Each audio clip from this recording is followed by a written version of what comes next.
Ora, muito boa tarde a todos. Eu sou o Manuel Firmino Torres e dou-vos as boas-vindas à FEUP e, nomeadamente, a esta sexta Creativity Talk. Gostava de cumprimentar, em primeiro lugar, o nosso ilustre orador convidado, o Sr. Professor Dr. António Sampaio da Nova, que muito nos honra com a sua presença. Gostava de cumprimentar o Diretor da Faculdade de Engenharia da Universidade do Porto, o Sr. Professor Dr. João Falcão e Cunha, e gostava de cumprimentar também a nossa moderadora convidada, a Professora Doutora Amélia Lopes, e gostava ainda, naturalmente, de cumprimentar todos aqueles e aquelas que vieram assistir a este evento, quer presencialmente, pela primeira vez, quer online, mais uma vez. Ora, as Creativity Talks são uma iniciativa do Departamento de Engenharia Informática, da FEUP, na qual participam também, em termos de organização, outras faculdades da Universidade do Porto, nomeadamente Belas Artes, Psicologia, Ciências de Educação, Letras, entre outras instituições. Fazendo um breve apanhado do que têm sido as Creativity Talks, gostaria de dizer que elas são um fórum sobre processos multidisciplinares de pensamento criativo, com vista à inovação e a novas metodologias pedagógicas. Tivemos num primeiro ano 5 talks, todas online, que abrangeram, de um modo geral, diversas áreas científicas e artísticas, discutindo e estudando a criatividade e ajudando a promover uma atitude proativa nos nossos estudantes e, em geral, nas nossas vidas. Nesta sexta Creativity Talk, vamos ter a professora doutora Amélia Lopes, professora catedrática e presidente do Conselho Científico da Faculdade de Psicologia e Ciências de Educação, fará o favor de apresentar o nosso ilustre convidado e depois terá a seu cargo a moderação do debate. Mas para já, para dar início a este novo ciclo de Creativity Talks, convidaria então a tomar a palavra o diretor da FEUP, o Sr. Professor Dr. João Falcão e Cunha. Muito obrigado.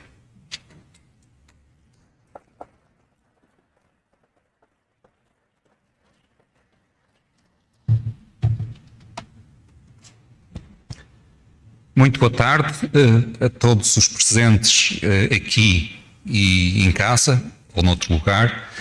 E queria cumprimentar o professor António Sampaio da Nova e eu vou dizer umas breves palavras e cumprimentar a professora Amélia Lopes pela presença neste evento.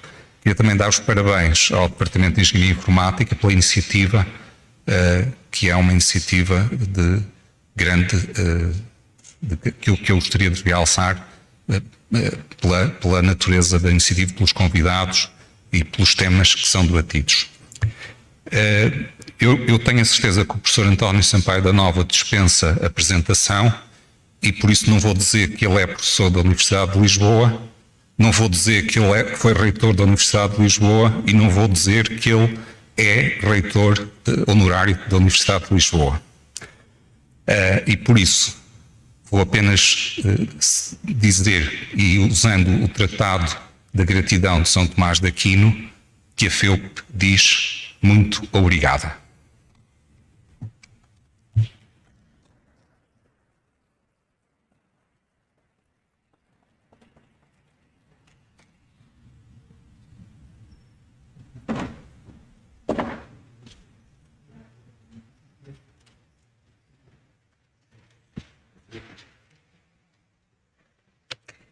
Boa tarde. Professor António Sampaio da Nova, professor Falcão e Cunha,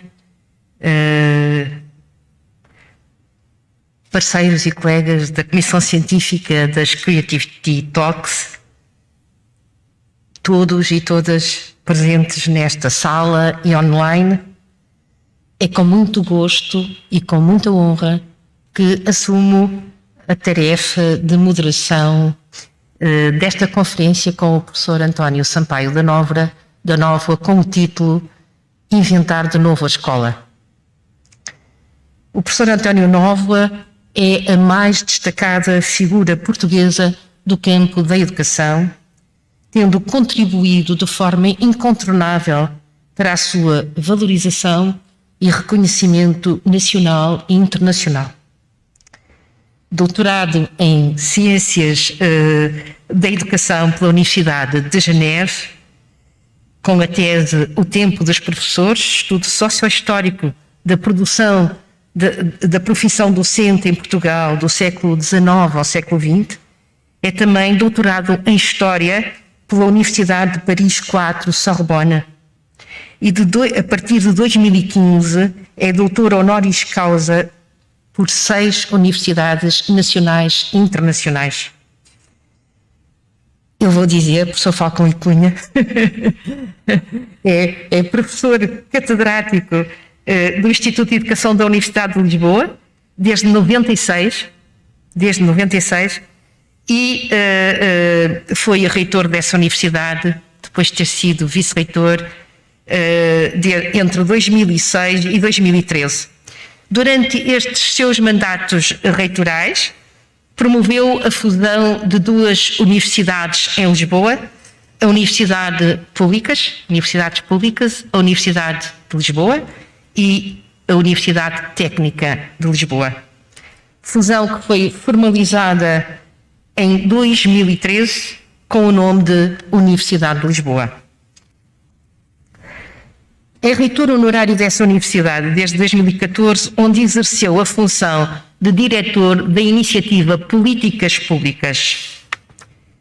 Entre as diversas distinções que tem tido, destacam-se a atribuição da Grande Cruz da Ordem da Instrução Pública, em 2005, é membro académico correspondente pela Academia Internacional da Cultura Portuguesa desde 2015, é membro honorário da European Academic Heritage Network desde 2012.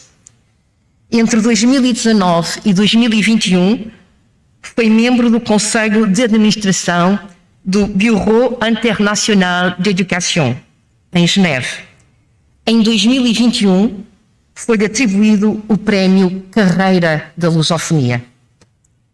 O trabalho científico do professor António Nóvoa incide fundamentalmente em temas da história da educação comparada, sempre sem perder de vista os professores e a sua formação e as políticas educativas.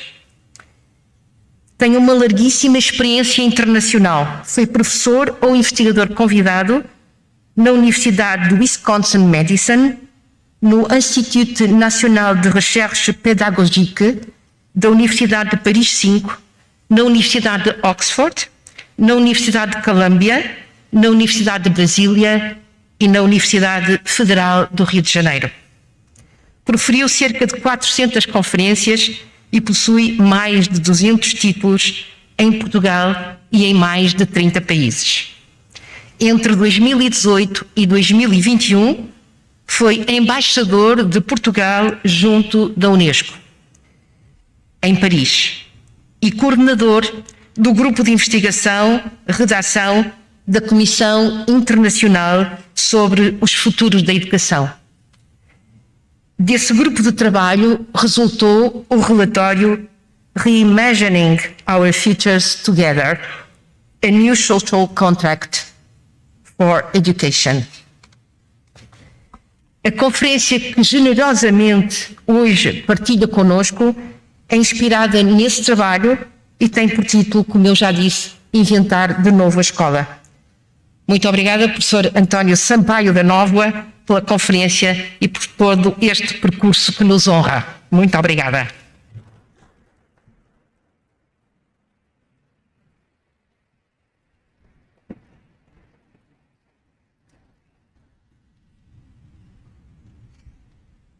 Muito obrigado pela vossa presença neste quase regresso às conferências ou palestras presenciais. A pessoa até perde um bocadinho a experiência de fazer, mas é para mim um grande honra, um grande prazer estar aqui hoje convosco e poder dizer-vos coisas que são relativamente óbvias, mas quando são relativamente óbvias, eu lembro muitas vezes do Paulo Freire, que se dizia dele um andarilho do óbvio, não é?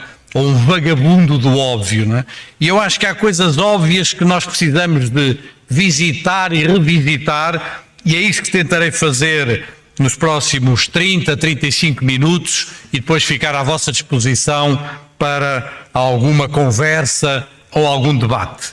Agradecer muito ao Sr. Diretor da Faculdade de Engenharia da Universidade do Porto, é um prazer estar aqui de novo, também aos organizadores destas Creativity Talks, Manuel Firmino, a Amélia, enquanto moderadora desta sessão, bom, e a todos que estão aqui presentes. Eu ainda sou do tempo da palavra, não é? E por isso resisto muito a juntar à minha palavra muitas imagens e muitas apresentações. Ainda acredito que a palavra é o melhor que nós temos para comunicar e por isso tenho apenas a palavra para vos dizer. Acredito mesmo que uma palavra vale mais do que 1000 imagens, não é? E que vale a pena ainda o cultivo da palavra. Quero por isso manter esta minha conversa na fronteira da palavra, não é? Sou também do tempo da liberdade e é muito difícil hoje falarmos publicamente num tempo em que a liberdade está ameaçada em tantos lugares do mundo e agora particularmente na Ucrânia, e quero também deixar essa palavra de liberdade aqui. É uma palavra que eu vou dizer mais do que uma vez e que me vão ouvir dizer mais do que uma vez nesta minha intervenção. Sobre inventar de novo a escola. E num certo sentido, neste título, vai tudo o que eu tenho para vos dizer, não é? Inventar de novo a escola. Creio que, aliás, há um par de anos, neste mesmo auditório, se não estou enganado, fiz uma intervenção um pouco no mesmo sentido, numa série de debates promovidos pelo professor Barbeiro de Magalhães, também desta faculdade, e que, enfim, pessoa com quem tenho uma grande amizade e uma grande estima, e tentarei, uma vez mais, voltar a este debate. Farei uma espécie de monólogo em 4 atos, normalmente são 3 atos que devem ter estas dramaturgias, mas deixarei um 4º ato final para um pequeno apontamento sobre a universidade ou sobre a escola que é universidade. O primeiro ato é sobre o que foi, o segundo ato é sobre o que estamos a viver agora, o terceiro ato é sobre o que será, o 4º ato é um apontamento sobre a universidade. Comecemos pelo primeiro ato. O que foi? O que foi a escola, não é? Muito brevemente, alguns aqui da área da História da Educação, está aqui a Margarida, está aqui o Luís, acharão isto demasiado simplista, mas o argumento é mesmo para ser simplista. O que é o primeiro ato? O primeiro ato é talvez pensar, estamos aqui numa escola de engenharia, sei lá, pensem por exemplo na Torre Eiffel, não é? A Torre Eiffel foi inaugurada, como todos sabem, em 1889, no centenário da Revolução Francesa, não é? E foi apresentada nessa grande exposição universal de 1889, como na exposição universal de 1878, como mais tarde na exposição universal de 1900, eram as grandes exposições da indústria, da engenharia, da técnica, de um progresso que na altura se estava a desenvolver em todo o mundo, eram apresentadas como as grandes maravilhas desta segunda metade do século XIX, não é? E eram apresentadas a filas que tinham milhares e milhares de pessoas que ali em Paris estavam na entrada da exposição, e a entrada da exposição era a Torre Eiffel, era a porta da entrada da exposição universal, para verem estas maravilhas da indústria, da técnica, da engenharia. Muitos esquecerão que havia uma outra maravilha que era apresentada nessas exposições universais. E essa outra maravilha que era apresentada, a par com a Torre Eiffel, a par com outras grandes descobertas das invenções, da técnica e da indústria, era uma coisa chamada escola, que estava na altura a ser apresentada. Ao lado e na Torre Eiffel apresentavam-se maquetes de escolas. maquetes de salas de aulas, modelos de carteiras escolares, modelos de quadros negros, até modelos de horários escolares, não é? Das 9 às 9h45 isto, das 10 às 10h45 aquilo. Tudo isto era apresentado nestas sessões universais com o mesmo espanto, com a mesma surpresa, com a mesma novidade que eram apresentadas as torres Eiffel e outras coisas. Estava a nascer aqui, neste momento, uma instituição que obviamente tem um passado muito mais longo, que obviamente demorou séculos a construir, mas que nesta altura se consolidava com as características que ainda hoje conhecemos, não é? E isto era apresentado ao mundo como uma grande novidade. Era apresentado ao mundo e as pessoas surpreendiam-se e espantavam-se perante as maquetes dos edifícios escolares, perante as plantas da sala de aula, perante as carteiras escolares, com o mesmo espanto e a mesma surpresa com que viam as grandes apresentações da indústria e da técnica. E em particular havia três coisas que vinham de trás, mas que aqui se estabeleciam de uma maneira muito clara, que definiam esta escola que as exposições universais apresentavam ao mundo. A primeira, e que nos parece uma coisa óbvia, mas era apresentada como uma grande novidade, era a sala de aula. A sala de aula, tal com os seus diagramas, não é? Com a sua planta, com a sua organização em fileiras das carteiras, era apresentada como qualquer coisa verdadeiramente espantosa e uma descoberta desta segunda metade do século XIX.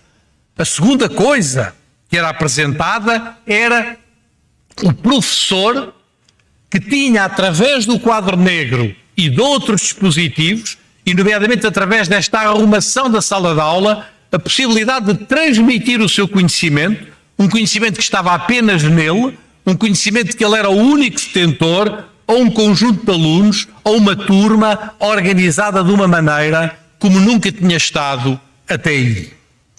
E a terceira novidade era a novidade de que se podiam fazer escolas, de que se podiam construir escolas, de que a escola não tinha lugar apenas em espaços adaptados para isso, oficinas, conventos, espaços diversos, mas que era possível imaginar uma coisa chamada escola e construir um edifício escolar próprio para a escola, e um edifício escolar, e essa característica é importante, relativamente separado do resto da sociedade. Um lugar à parte do resto da sociedade, onde se produzia a escola, onde se fazia a escolarização, num tempo em que, obviamente, tudo isto era acompanhado pela concretização de leis de escolaridade obrigatória que, a partir dessa altura, se tornaram cada vez mais fortes e cada vez mais importantes no mundo inteiro.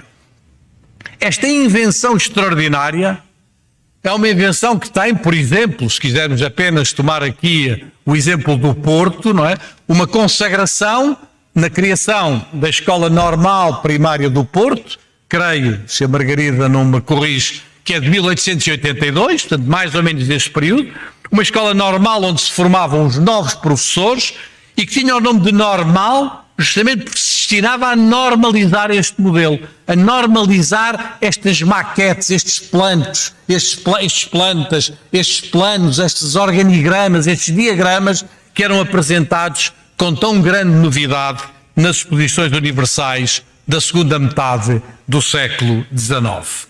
E esta invenção extraordinária que se consolida nesta altura, que obviamente vem de trás, que obviamente corresponde a um processo histórico mais longo, mas que aqui constrói uma determinada forma, constrói um determinado formato, não é?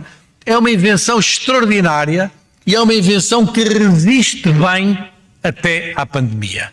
Que resiste bem durante 150 anos, que resiste de forma, não se pode dizer de forma intocável, porque ela teve muitas mudanças ao longo destes 150 anos, mas que no essencial chega até aos nossos dias de uma maneira relativamente pacífica e chega aos nossos tempos com poucas alterações, não tanto do ponto de vista das ideias pedagógicas, mas do ponto de vista da sua organização, do seu formato, do seu enraizamento, da maneira como ela cumpre uma determinada função na sociedade.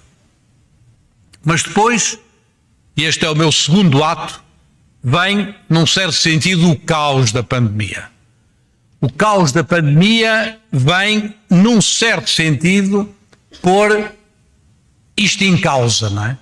Vem dizer que é talvez possível educar de outra maneira, que é talvez possível educar em casa ou em ambientes familiares, através do digital, através de práticas à distância, através de modelos vários, e durante os últimos 2 anos assistimos de longe, à maior experimentação de sempre na história da educação.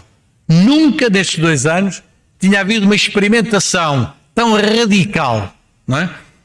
Tão caótica também, como houve ao longo destes 2 anos. Nunca. Nem em momentos das guerras mundiais, nem em momentos dramáticos da história da humanidade, tinha havido um fenómeno desta dimensão que, no fundo, atingiu a humanidade toda e criou uma perturbação imensa nesta instituição que durou e resistiu bem ao longo destes 150 anos, da segunda metade do século XIX até à crise pandémica de 2019-2020.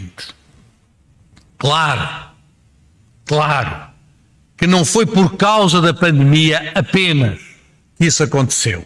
Os sinais de dificuldade, de corrosão, de inadaptação da escola eram visíveis há muitos anos. Há muitos anos que essa ideia era visível e que muitos vinham reclamando uma mudança profunda desta instituição. Mas a pandemia, ao mesmo tempo, tornou visível essas dificuldades, acelerou certos processos de mudança e mostrou que provavelmente há talvez outras maneiras de educar as nossas crianças sem ser através desta escola, tal como ela se consolida na segunda metade do século XIX.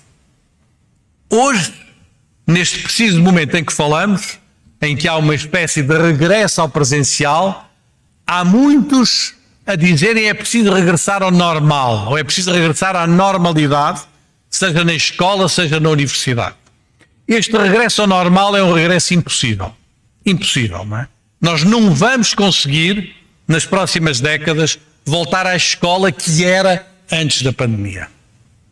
Podemos voltar a outra coisa, mas não vamos conseguir voltar à escola que era antes da pandemia. A escola, com a pandemia, tem uma fronteira de mudança e essa mudança vai acontecer. Não necessariamente para melhor. Nós muitas vezes, quando falamos de mudança, pomos na mudança um sentido positivo. Há mudanças que são para pior. E a mudança que vai acontecer não é necessariamente para melhor. Mas que ela vai acontecer, vai, e a meu ver, é inevitável.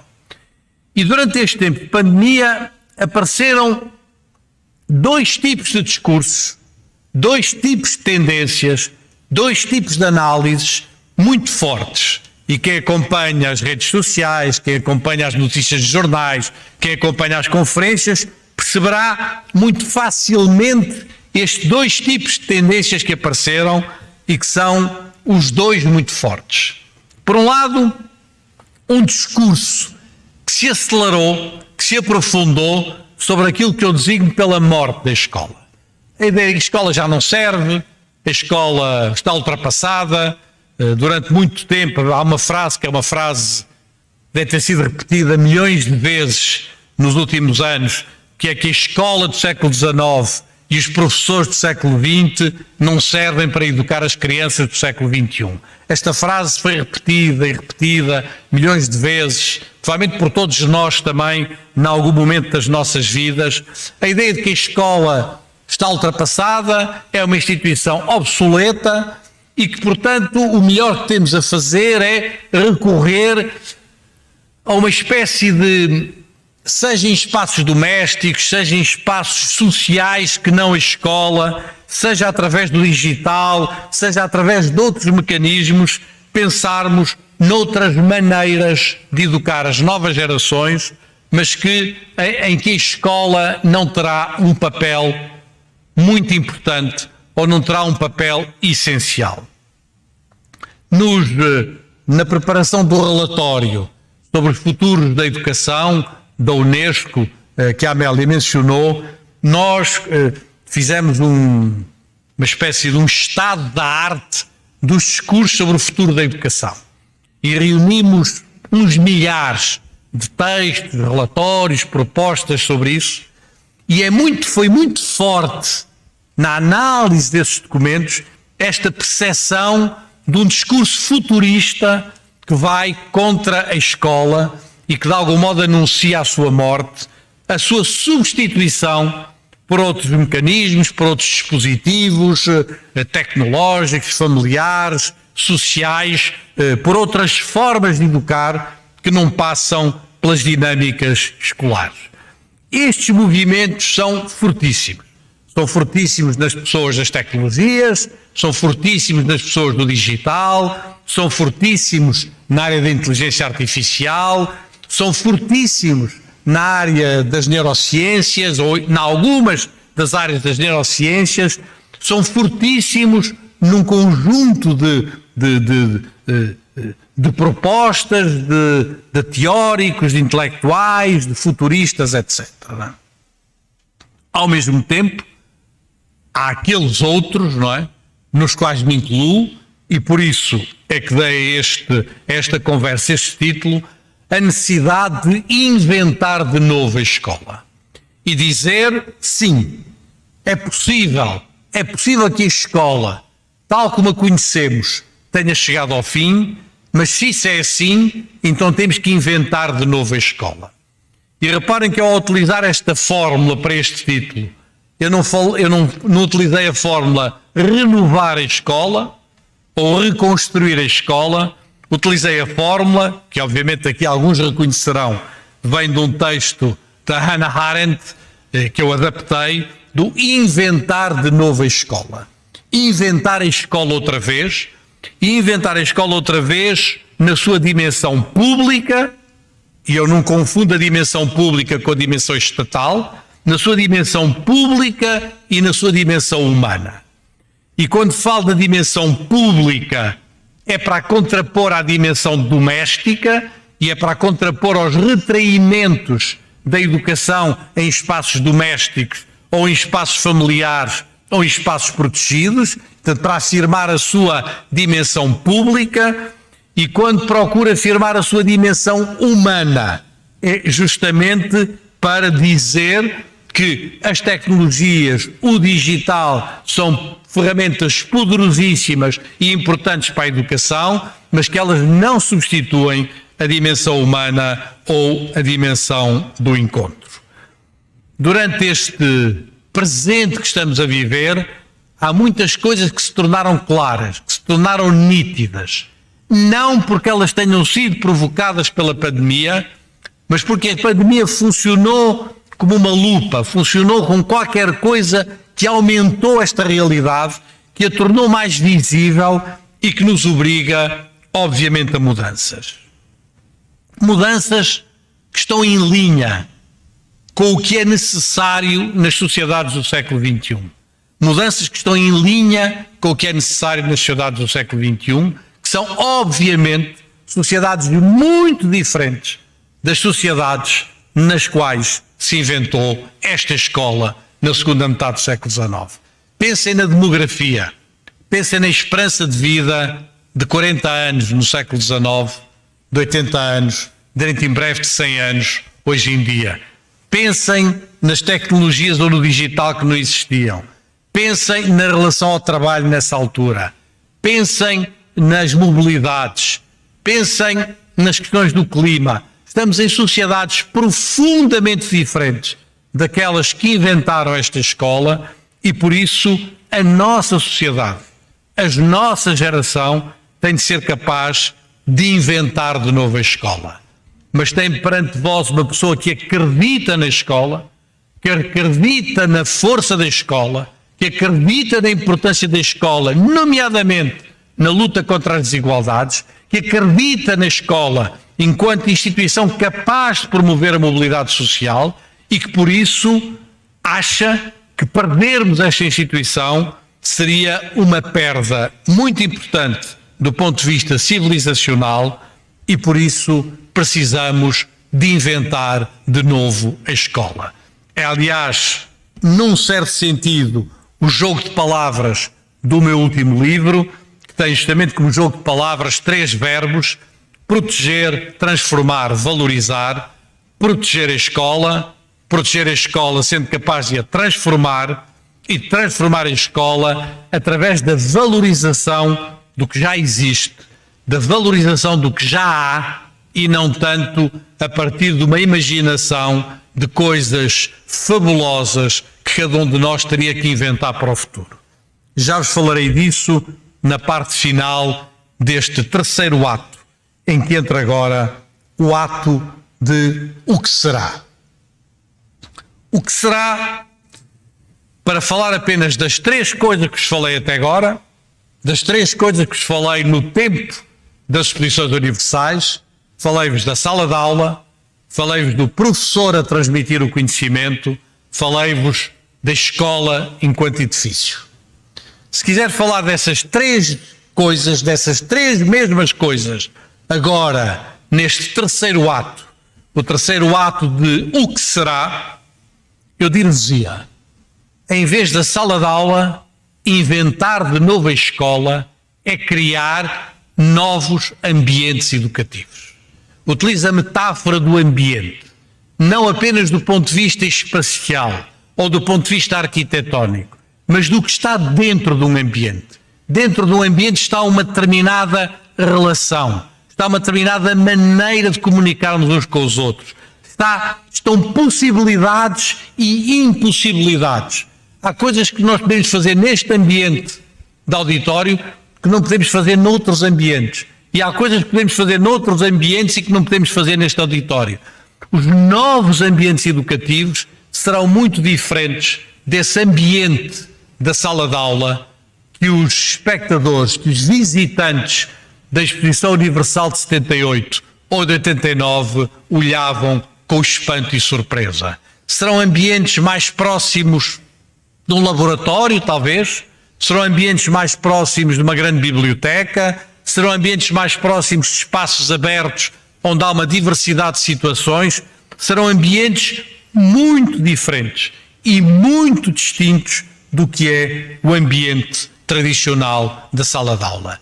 E mudar isto vai ser muito difícil, porque no ambiente da sala de aula não está apenas a sala de aula, não está apenas a arquitetura da sala de aula, está a arquitetura do currículo, está a arquitetura do trabalho didático, está a arquitetura do trabalho do professor, está uma arquitetura organizativa que vai muito mais fundo do que apenas as 4 paredes da sala de aula. Creio que inventar de novo a escola é sermos capazes de produzir estes novos ambientes educativos onde possam acontecer coisas diferentes daquelas que aconteceram ao longo destes últimos 150 anos. Depois disse-vos de um professor que era detentor do conhecimento e que tinha como principal tarefa transmitir este conhecimento. A ideia da transmissão do conhecimento foi muitas vezes criticada e mal por muitas correntes pedagógicas. O ato da transmissão do conhecimento é um ato nobre e é um ato absolutamente central, não é? Quem, como muitos aqui presentes, leram o elogio da transmissão do George Steiner, certamente que não fica indiferente à beleza do que está ali, não é? Mas transmitir o conhecimento hoje não tem nada a ver com o que era transmitir o conhecimento há 150 anos. Numa altura em que o conhecimento era detido por aquela pessoa que era o professor e por praticamente mais ninguém. Não havia bibliotecas na maior parte das nossas vilas e aldeias. Não havia acesso ao digital. Não havia livros. Os livros eram escassíssimos. As sociedades eram... Portugal tinha na altura 80% de analfabetos na sua população. Portanto, estamos a falar de sociedades em que o professor se distinguia por esta capacidade de possuir um conhecimento e de criar as condições para poder transmiti-lo aos seus alunos. Hoje, o nosso grande trabalho na invenção de novo da escola é como é que se criam ambientes educativos onde se possa, e eu estou a escolher as palavras, onde se possa trabalhar o conhecimento. Onde se possa trabalhar o conhecimento. Um conhecimento ao alcance de toda a gente, um conhecimento ao alcance de qualquer telemóvel, um conhecimento ao alcance, enfim, de toda a gente, o conhecimento certo, o conhecimento errado, o conhecimento falso, o conhecimento verdadeiro, todos temos acesso a tudo e, portanto, o essencial é a capacidade de trabalhar o conhecimento. Se quiserem utilizar uma outra metáfora, é que os alunos adquiram a gramática do conhecimento. Não se trata tanto de saber muito das coisas, não se trata tanto de ter um conhecimento enciclopédico, não se trata tanto de ter um conhecimento erudito, não se trata tanto de ter um conhecimento muito alargado das coisas, trata-se de perceber como é que funciona o conhecimento, como é que funciona o conhecimento matemático, ou o conhecimento biológico, ou o conhecimento artístico, como é que funciona essa gramática do conhecimento, como é que funciona essa estrutura que está por trás do conhecimento, que nós podemos hoje aplicar a uma coisa e depois a outra e depois a outra, e que nos permite ter esse olhar, essa capacidade de multiplicar, essa capacidade de construir o novo e não apenas de adquirirmos ou de nos apropriarmos de um conhecimento enciclopédico ou erudito que era necessário há 150 anos, mas que hoje não é o ponto central da escola nova que temos de inventar. E isto é uma transformação, eu diria, radical na organização dos currículos, na organização dos planos de estudo, na organização dos métodos de ensino, na organização do trabalho do professor. É uma transformação radical para a qual temos que caminhar a par da construção destes novos ambientes educativos. E a terceira é a ideia de um edifício escolar à parte, relativamente separado. Devo dizer que a existência desse edifício escolar foi importante em muitos momentos destes últimos 150 anos. Foi um espaço onde puderam acontecer coisas que, se não tivesse sido num edifício à parte, talvez não tivessem podido acontecer. Foi um edifício onde foi possível simbolicamente combater o trabalho infantil. A grande luta da escola nestes últimos 150 anos foi a luta contra o trabalho infantil. Foi a luta para retirar as crianças das ruas e para lhes dar educação, para as trazer para o espaço da escola. E, nesse sentido, as escolas, enquanto edifícios escolares à parte, cumpriram uma função muito importante e cumpriram uma função muito importante também numa certa separação das esferas familiares e das esferas domésticas. Mas hoje, o digital, o virtual, estamos perante lógicas de uma maior capilaridade. A invenção de novo da escola é de uma escola mais porosa, mais permeável do ponto de vista social, de uma escola que tem outro tipo de ligações com a família, com a sociedade, com as associações, com os movimentos sociais, com as instituições científicas, que tem uma organização do espaço e do tempo que tem uma dinâmica de maior ligação, em que podemos imaginar diferentes horários, diferentes maneiras de gerir o tempo, diferentes formas de nos ligarmos, que num certo sentido é talvez o mais interessante do que se passou nos últimos 2 anos. Foi perceber que é possível manter laços, manter ligações, manter dinâmicas de aprendizagem, infelizmente não para todos, e sabemos que a pandemia acentuou as desigualdades, mas que para muitos é possível manter essas ligações sem ser nos quadros normais e nos quadros tradicionais. E depois, com uma mudança, que é a mudança mais importante das nossas sociedades, provavelmente, e que é uma mudança da qual nós não estamos a ter uma reflexão importante e aturada sobre isso, que é o intergeracional. A mudança que nos está a marcar mais na área da educação e noutras áreas é que, neste momento, em muitos lugares, eu falo por mim, felizmente tenho essa possibilidade, há 4 gerações a viverem simultaneamente nos mesmos espaços. Tenho a minha neta, tenho o meu filho, estou eu e os meus irmãos, está o meu pai. Há 4 gerações num tempo em que a educação foi toda ela concebida para 2 gerações. Uma geração adulta que educava uma geração mais jovem. Agora temos uma dinâmica intergeracional, uma dinâmica em que se vão criar dinâmicas de tempo livre, dinâmicas de disponibilidade muito diferentes e em que a lógica intergeracional, ligada com a lógica do interconectado, nomeadamente do digital, vai levar a mudanças muito profundas no sentido disto a que eu chamo uma certa capilaridade ou uma certa porosidade da educação.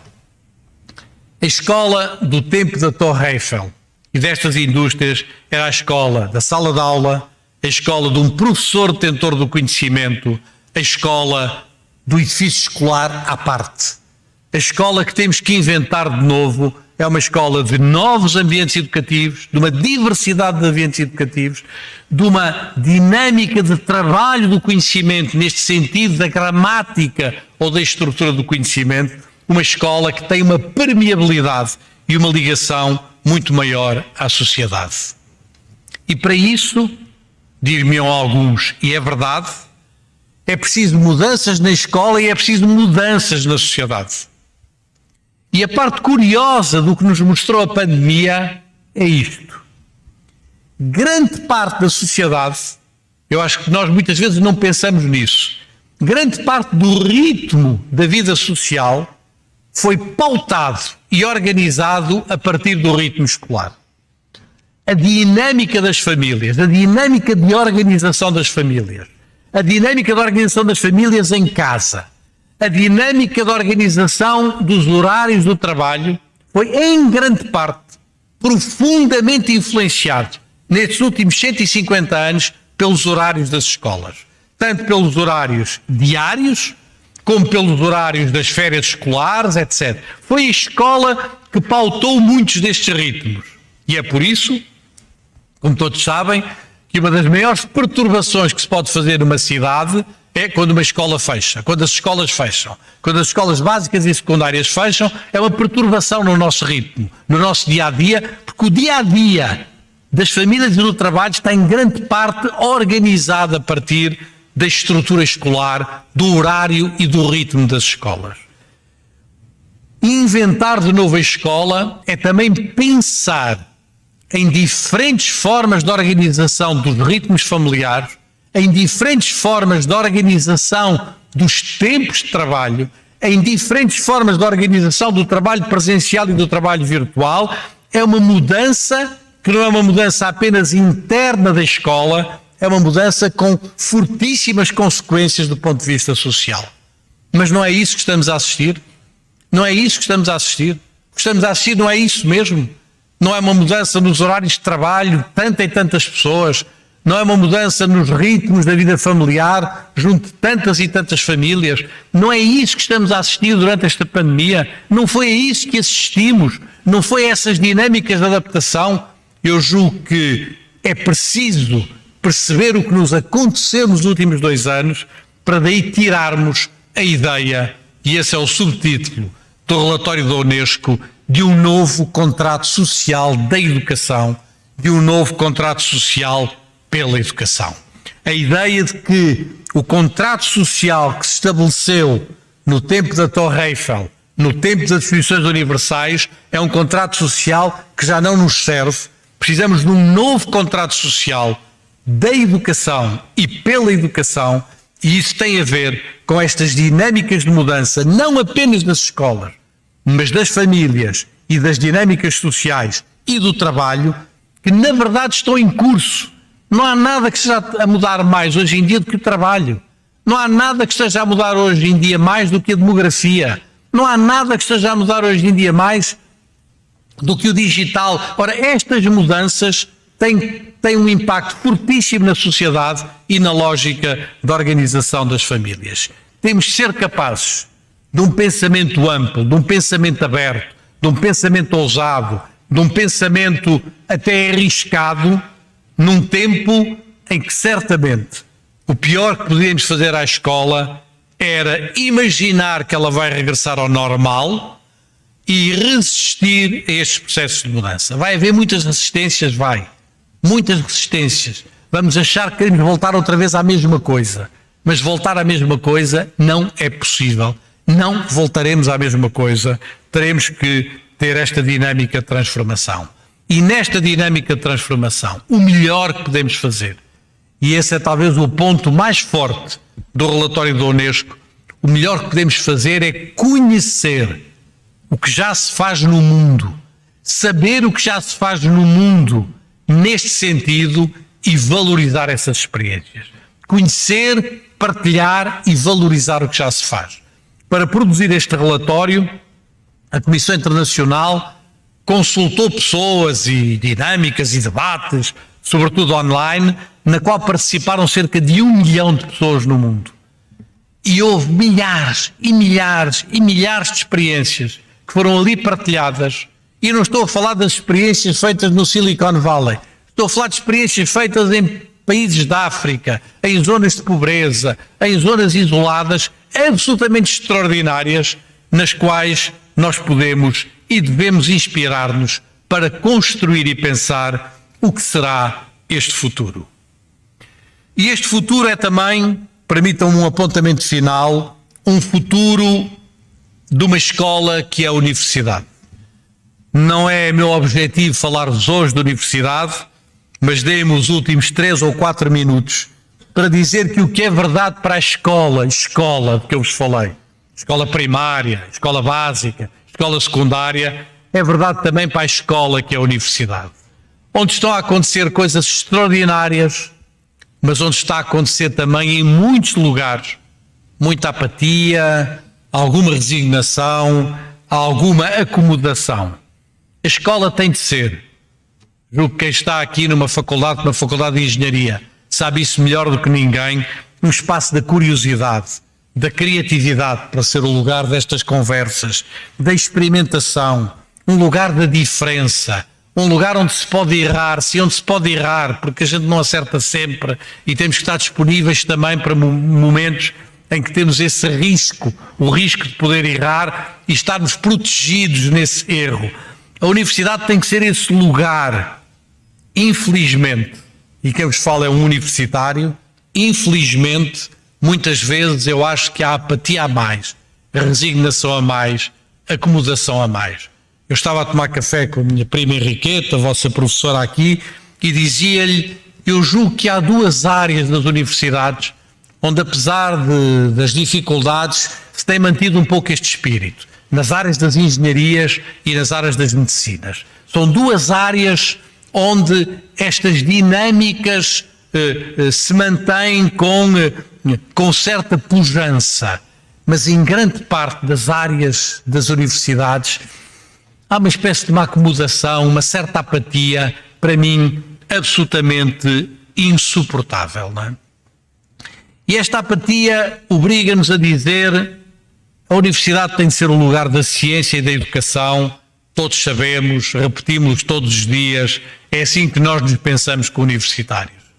A ciência, no entanto, em muitas áreas, entrou dentro da universidade e está dentro da universidade, mas tem sido dado, na minha opinião, eu sei que isto é polémico, é controverso e iria dar uma grande discussão, tem estado demasiadamente fechada numa lógica de produção de artigos científicos, de textos científicos, de papers, numa métrica que, a meu ver, em muitos lugares está a asfixiar a universidade.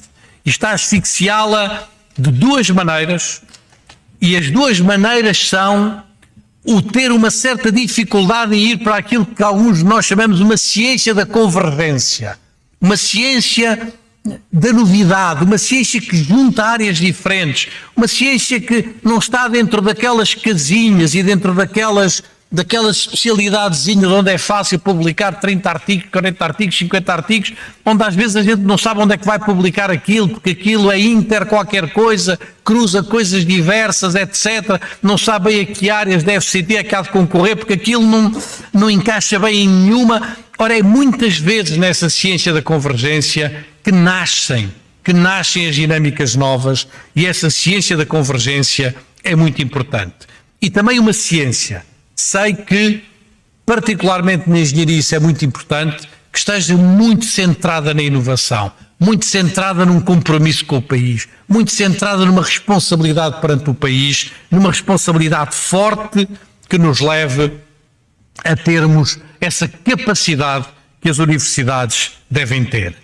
E depois, na área da educação, eu julgo que nos falta tantas vezes uma reflexão, está aqui a Carlinda, está aqui a Amélia, uma reflexão sobre a pedagogia universitária, sobre a capacidade de fazermos de outra maneira, como é que se acolhem os alunos, como é que se trabalha com os alunos, como é que trabalhamos de maneira diferente com os alunos, como é que podemos e devemos valorizar essas dimensões, não é? E também valorizar o nosso compromisso com a educação básica e secundária. As universidades têm estado muitas vezes de costas viradas para a educação básica e secundária, e não pode ser, não é? E temos que ter um compromisso maior, não é? Com os jovens de 12 anos, 13 anos, 14 anos, com a capacidade de, desde esse momento, inspirarmos dinâmicas de conhecimento, dinâmicas de ligação ao que virão a ser as suas carreiras universitárias profundas.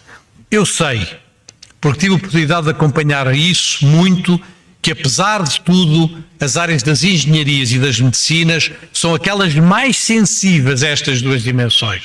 São aquelas mais sensíveis a uma ciência da convergência, são aquelas mais sensíveis a uma ciência que é a inovação, são aquelas que são mais sensíveis a uma ciência comprometida com o desenvolvimento do país, são também aquelas mais sensíveis, e é curioso, a uma reflexão pedagógica sobre o ensino em si. Eu sei que vocês tiveram aqui também na Faculdade de Engenharia reflexões sobre a Engineering Education, e de facto a reflexão da engenharia sobre os temas da educação é muito importante, como é a área da medicina. A área da medicina são as duas áreas onde essa reflexão sobre o que é ensinar na universidade, sobre o que são os métodos que temos que utilizar é mais forte, mas isto ainda falta entrar no conjunto da universidade, ainda falta inspirar o conjunto da universidade, e é disso que eu gostaria também de vos falar aqui, e de vos falar a partir de um lugar e de um tempo em que a universidade precisa de mais liberdade. Mas a universidade precisa de mais liberdade em todos os planos. E eu vi muitos reitores a reivindicarem liberdade e autonomia perante os governos, e bem, eu próprio fiz, mas a não reivindicarem essa mesma liberdade e autonomia para baixo, não é? Quer dizer, isto é, reivindicavam para cima, mas não reivindicavam para baixo, não é? E eu acho que a liberdade tem que estar em todos os lugares, tem que estar na universidade, tem que estar nas faculdades, tem que estar nos professores, na sua capacidade de poderem organizar as suas vidas da maneira que lhes pareça mais interessante. A liberdade é definitivamente um conceito, e por isso vos disse que queria terminar com ele, um conceito que é central se quisermos pensar a universidade. Muitos aqui saberão que aquela que eu adotei quando era reitor da Universidade de Lisboa, uma célebre frase do Bernardino Machado, na sua célebre oração de sapiência em Coimbra, ainda antes da República, em que ele dizia, fazia um jogo de palavras que eu acho extraordinário, em que ele dizia: a universidade deve ser escola de tudo, mas sobretudo de liberdade, não é? E em que ele juntava o conceito de liberdade para pensar a universidade. Julgo que, se quisermos inventar de novo a escola também que é a universidade, precisamos dessa dimensão de liberdade. O que vos quis dizer nestes 3 atos, mais um, foi defender a necessidade de inventarmos a escola de novo, com ousadia, com horizontes abertos, mas sem pensarmos que inventar a escola de novo é inventar uma novidade em que nunca ninguém pensou. Não. O grande desafio é inventar a escola de novo, inventar de novo a escola a partir de muito que já existe, do muito que já se faz e da capacidade de valorizarmos essas dinâmicas e esses processos e essas experiências. Num certo sentido, é a linha de trabalho do relatório da Unesco, Reimagining Our Futures Together, a New Social Contract for Education. Num certo sentido, é aquilo que eu vos quis aqui dizer a partir de coisas que são óbvias. Lembro-me muito bem, nomeadamente sobre os temas da pedagogia universitária, de há 3 ou 4 anos, eu ter feito uma intervenção sobre isso na Universidade de Lisboa. Na altura o reitor era o António Cruz Serra, antigo aluno desta Faculdade de Engenharia da Universidade do Porto, e depois de me ouvir, o António Cruz Serra disse: António, mas isso há muitos professores da Faculdade de Engenharia do Porto faziam no meu tempo e tal, não há grande novidade. Eu disse-lhe: Cruz Serra, ainda bem que não há grande novidade, porque o que nós precisamos é de valorizar o que já se faz de bom e que historicamente muita gente já fez ao longo de muitas décadas. É esse inventar de novo a escola a partir destas experiências que nós precisamos, e não de um discurso futurista no mau sentido, desenraizado no mau sentido, que acha que vai inventar agora uma coisa extraordinária em que nunca ninguém pensou. Na área da educação e da escola, estamos a inventar em cima do que já existe, em cima do valorizar o que já existe. Isto é falar-vos do óbvio, mas eu disse que vos ia falar do óbvio, e foi do óbvio que tentei aqui falar-vos nestes 40, 45 minutos perante vós. E sempre que vos falo do óbvio, vem-me uma história que parece que é verídica, e com a qual terminarei, de um físico. Aliás, as pessoas aqui, eventualmente da área da física, conhecem bem, um senhor chamado Leo Szilard, e conta-se que já na fase final da sua carreira, o Szilard terá dito aos seus colegas lá no laboratório que na noite anterior tinha tomado uma decisão absolutamente extraordinária na sua vida. Chegou emocionado perante os seus colegas e disse: ontem tomei uma decisão extraordinária na minha vida. E os colegas perguntaram-lhe: Leo, qual é a decisão extraordinária que tomaste na tua vida? E ele disse: olhem, tomei a decisão de, a partir de hoje, escrever um diário. Todos os dias vou escrever o meu diário. Os colegas olharam para ele e disseram: não é um pouco tarde para tomar essa decisão? Estás com 60 anos, pá. Essas coisas fazem-se na adolescência, fazem-se quando somos mais novos. Parece um bocadinho tarde para teres tomado uma decisão dessas na tua vida. Ele disse: não, vocês não entenderam porque é que eu tomei esta decisão. Eu tomei esta decisão por uma razão muito simples. Eu vou anotar nesse diário todos os factos da minha vida, porque eu quero que Deus conheça todos os factos da minha vida. Quero que Deus fique a conhecer todos os factos. Os colegas olharam para ele com um ar um bocadinho cético e disseram: Léo, mas Deus é Deus, não é? Deus já conhece tudo, não é? Deus já sabe tudo, não é? Deus já conhece todos os factos. Não precisa que tu escrevas o teu diário para ficar a conhecer os factos. E o Léo, que estava à espera desta réplica dos colegas, virou-se para eles e disse isto, que é o que eu vos digo perante vós também, não é? Meus amigos, eu sei muito bem que Deus já conhece todos os factos, mas Deus ainda não conhece a minha versão dos factos. Muito obrigado.